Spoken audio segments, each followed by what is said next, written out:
ঘরের বাইরের খবর কি জানেন আমার বানু? কি হয়েছে? চেঁচাচ্ছ কেন? আপনার আর ইউজারসিফের এই ঘটনা শুধুমাত্র রাজমহলে নয়, বরঞ্চ শহরের আনাচে কানাচে সব জায়গায় প্রত্যেকে নিয়ে কানাঘুষা করছে। কোথা থেকে? কার মাধ্যমে? যদি জানতে পারি কার মাধ্যমে হয়েছে, তাকে শেষ করে ফেলবো আমি। তা জানি না, তবে যে ঘটনায় দুজনের বেশি সাক্ষী থাকে তার লাগাম টেনে ধরা যায় না। আমি এটারই শঙ্কা করছিলাম, আর অনুমান করছিলাম ওই রাতে সাক্ষীদের দ্বারা এটা প্রকাশ হয়ে যাবে। হতে পারে তামাওতিনা, অথবা মেনিসিতেনেন, কিংবা ইউজারসিফ। ইউজারসিফ এটা করতে পারে না। আমারও তাই মনে হয়। এরাই খবরটা ছড়িয়েছে, মুখে মুখে পুরো শহরে এই ঘটনাটা জানাজানি হয়েছে, মজলিসে মজলিসে ছড়িয়েছে। সবাই আপনাকে কামুক নারী বলে ভৎসনা করছে। যারা নিজেরা শহরের মনোরঞ্জনকারী ছিল, যাদের খবর শহরের অলিতে গলিতে ছিল, তারা এখন সতীত্বের বড়াই করে জুলেখাকে অনুর্বর মস্তিষ্কের অধিকারী বলছে। তারা তো অপমানিত হয়ে আকাশ থেকে জমিনে পড়েনি, বরং তারা জুলেখার এই ঘটনা দ্বারা নিজেদের নোংরা চেহারা পবিত্র করবে। তাদের চেহারাকে সকলের সামনে এমন ভাবে তুলে ধরবো যাতে লজ্জায় তারা কাউকে মুখ দেখাতে না পারে, এবং প্রমাণ করব যে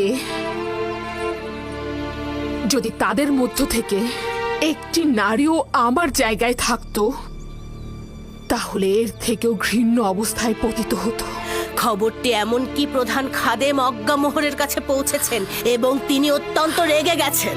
খোদাবান আমাকে রহম করুক, তিনি অবশ্যই এখানে আমাকে অপদস্থ করার জন্য আসছেন। আপনি ঠিকই ধরেছেন বানু, আজই আলী জনাব অজ্ঞামোহর সদলবল নিয়ে এখানে আসবেন। কিভাবে আমি তার মোকাবেলা করব? হে মহান আমুন, আমাকে রক্ষা করুন। অজ্ঞামোহর মনে হয় অনেক আনন্দিত, তাই না? না না না না না না, আপনি বোধহয় ভুল বুঝছেন। আলী জনাব অত্যন্ত চিন্তিত ছিলেন। খুবই ভালো খাদেম সাহেব, আমরাও খুশি হব। ঠিক আছে, আপনি এখন আসতে পারেন।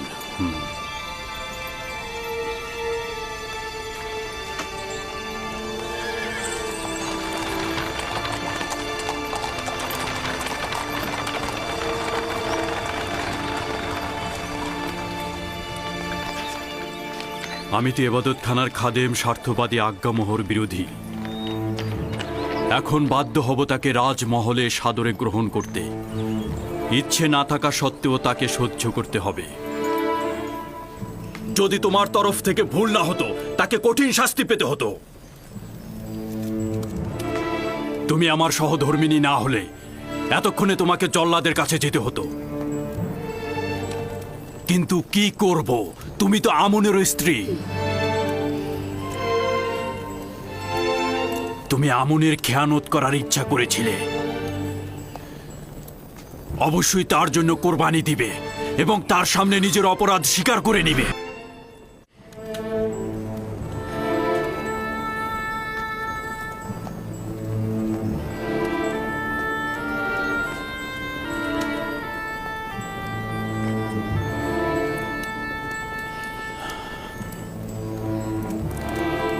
খুব ভালো,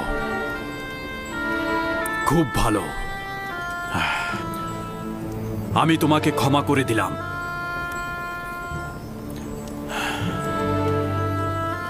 আশা করছি আমনও তোমাকে ক্ষমা করে দিবে।